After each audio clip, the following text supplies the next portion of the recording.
السلام علیکم بچوں، آج ہم نظم ہم کی تشریح کریں گے۔ تو ٹھیک ہے، میں آپ کو سمجھا دیتی ہوں، آپ نے حوالہ تشریح خود سے کرنی ہے۔ تو آپ سب اپنی کتاب نکال لیں۔ اے زمین آسمان کے مالک، ساری دنیا جہان کے مالک، تیرے قبضے میں سب خدائی ہے، تیرے ہی واسطے بڑائی ہے، تو ہی سب کا ہے پالنے والا، کام سب کے نکالنے والا، بھوک میں تو ہمیں کھلاتا ہے، پیاس میں تو ہمیں پلاتا ہے۔ ٹھیک ہے، یہ بند ہماری اردو کی کتاب کی نظم ہم سے لیا گیا ہے اور اس کے شاعر خواجہ الطاف حسین حالی ہیں۔ تشریح ہے، اس بند میں شاعر اللہ تعالیٰ کی تعریف بیان کرتے ہوئے کہتے ہیں کہ اے زمین و آسمان کے مالک، دونوں جہانوں کا پالن ہار، تیری ہی دسترس میں سب خدائے ہیں اور آپ ہی سارے جہانوں کے پالنے والے ہیں۔ سب کام اللہ کے حکم سے ہی ہوتے ہیں۔ بھوکوں کو کھانا کھلانے والے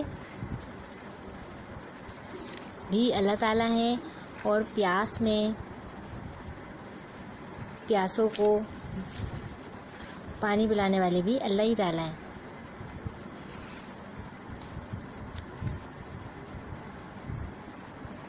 آنکھ دی تو نے دیکھنے کے لیے، کام کرنے کو ہاتھ پاؤں دیے۔ اللہ تعالیٰ نے ہمیں ہاتھ پاؤں دیے ہیں تاکہ ہم کام کر سکیں، اور آنکھیں دیں تاکہ ہم دنیا کو دیکھ سکیں۔ ٹھیک ہے، دنیا کی ہر چیز اپنی ان آنکھوں سے دیکھ سکیں۔ اللہ تعالیٰ نے ہمیں کتنی پیاری پیاری نعمتوں سے نوازا ہے۔ تو اس بند میں شاعر نے اللہ تعالیٰ کی تعریف بیان کی ہے۔ اس کے بعد دوسری میں آتے ہیں، بات کے سننے کو دیے ہیں کان، بات کہنے کو تو نے بخشی زبان، دن بنایا کمائی کرنے کو، رات دی تو نے نیند بھرنے کو، آئی موسم سے تنگ جب خلقت، تو نے موسم کی دی بدل صورت، گرمیاں ہو گئی اجیرن جب، تو نے برسات بھیج دی یا رب، سب کے گرمی سے تھے خطا و سان، مینا برسنے سے آئی جان میں جان، گئے جب مینا سے لوگ سب گھبرا، حکم سے تیرے چل پڑی پرواہ، یا تو تھیں ساری چیزیں سل رہیں، یا رہا سل کا نہ نام کہیں۔ ٹھیک ہے، اللہ تعالیٰ نے ہمیں کان دیے ہیں سننے کے لیے تاکہ ہم بات سنیں، اور اچھی بات کہنے کے لیے اللہ تعالیٰ نے ہمیں زبان بخشی ہے، زبان سے ہم اللہ تعالیٰ کا ذکر کرتے ہیں، اچھی اچھی باتیں کرتے ہیں۔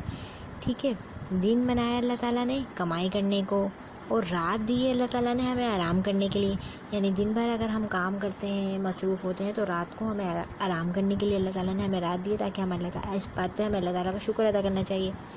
آئی موسم سے تنگ جب خلقت، جب مخلوق موسم سے تنگ آ گئی، جیسے کہ گرمی سے جب سب تنگ ہو گئے تو اللہ تعالیٰ نے برسات بھیج دی۔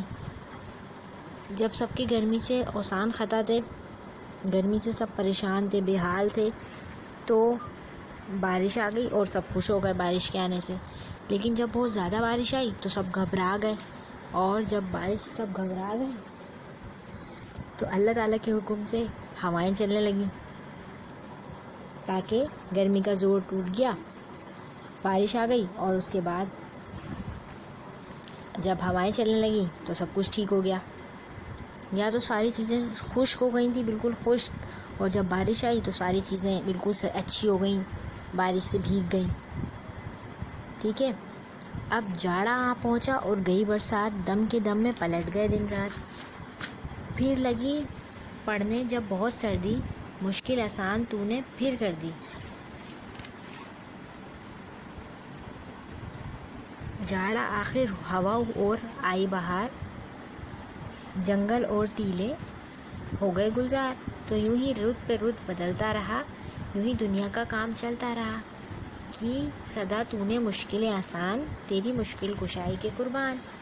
اس بند میں شاعر اللہ تعالیٰ کی صفات کا ذکر کرتے ہوئے کہتے ہیں کہ سردی کی وجہ سے برسات ختم ہوئی، ایک دم سے دن اور رات پلٹ گئے۔ ٹھیک ہے، اور پھر جب سردی پڑنے لگی تو اللہ تعالیٰ نے مشکل آسان کر دی، اور پھر اس کے بعد بہار آ گئی، جنگل اور ٹیلے گلزار ہو گئے، یعنی جب خزاں آتی ہے تو سارے درختوں کے پتے جھڑ جاتے ہیں تو سب ویران ہو جاتے ہیں نا، لیکن جب بہار آئی تو ان پہ پھول آ گئے۔ پتے آ گئے تو یوں ہی رت پر رت بدلتا رہا، یعنی اللہ تعالیٰ موسم پر موسم اللہ تعالیٰ بدلتے رہے اور یوں ہی دنیا کام چلتا رہتا ہے، اور اسی طرح دنیا کام چلتا رہتا ہے۔ اللہ تعالیٰ ہی ہماری تمام مشکلات کو ہمیشہ آسان کرتے ہیں، اور تیری تو مشکل کو دور کرنے والا ہے۔ ہم اللہ تعالیٰ کا جتنا شکر ادا کریں اتنا کم ہے، ٹھیک ہے؟ یہ تشریح میں نے آپ کو سمجھا دی ہے، آپ نے اس کی تشریح کرنی ہے۔ جس طرح میں نے اس کی پکچر بھیجی ویسے ہی آپ نے بند کرنا ہے، اور حوالہ یہ میں نے دیا ہوا ہے، آپ نے کرنا ہے، ٹھیک ہے؟ آج کے لیے اتنا ہی، اللہ حافظ۔